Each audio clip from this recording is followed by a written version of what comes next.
want to go over the NAR safety codes with you. These are important when you're launching to make sure that your rocket launch is successful.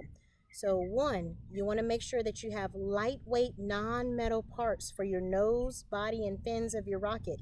You can see the rocket behind me here is within those codes. The motor, you want to make sure that you use a motor that is certified and is a tested motor, okay? So that's very, very important when you're launching rockets. Your ignition system, your launch controller, you need to make sure that you have a controller that's going to return to an off position after you launch your rocket, and we'll see that with our Estes rocket. Any misfires, when I get ready to launch my rocket, if it misfires, which means if I push the launch button and it goes nowhere, I need to make sure that I wait 60 seconds before approaching that rocket to try and figure out what happened. Your launch safety, you want to make sure that you count down, make sure that everyone in the area knows that you are launching a rocket and they need to be aware. While launching rockets is very fun, you also want to make sure that safety is number one. You also want to make sure that you are at least 15 feet away if you are launching your rocket, okay? So anything with a D engine or smaller, you're going to make sure that you are at least 15 feet away. Anything larger than that, at least 30 feet away, okay?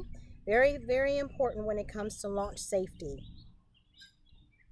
Your launcher, you want to make sure that you're not launching rockets on a high windy day, on a high wind day, okay?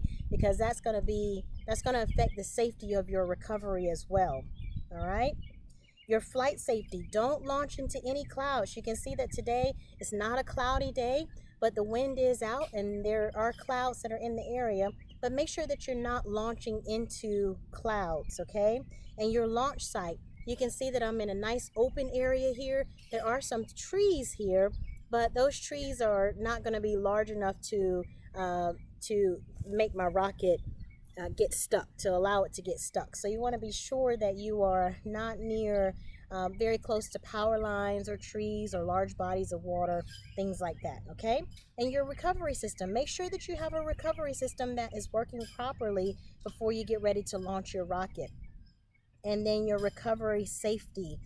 You want to make sure that you don't attempt to recover any rockets out of a power line, off of a power line, or out of trees or any other dangerous place, okay? These rules are set there to keep you safe, and so you want to make sure that you are following those rules. So what I'm going to do is I'm going to go ahead and uncap my launcher here. You're going to see me do my 5, 4, 3, 2, 1 countdown, and I will launch my rocket. Let's do it.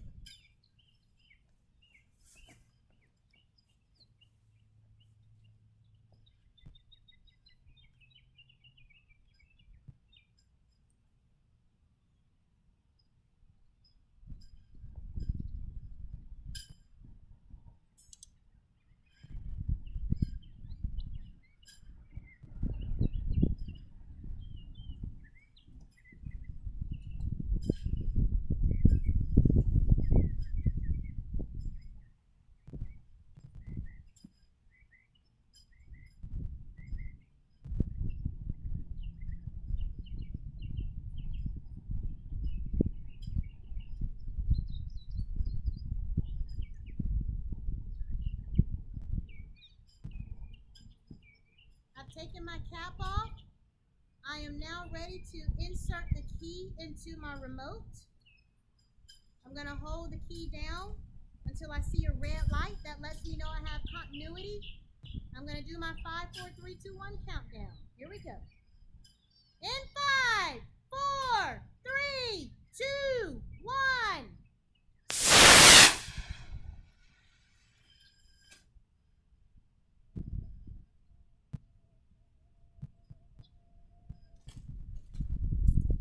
Beautiful. There's my rocket. So there you go, guys. There's my rocket. You can see that it landed safely. It had a beautiful recovery system. All right, get out and launch some rockets.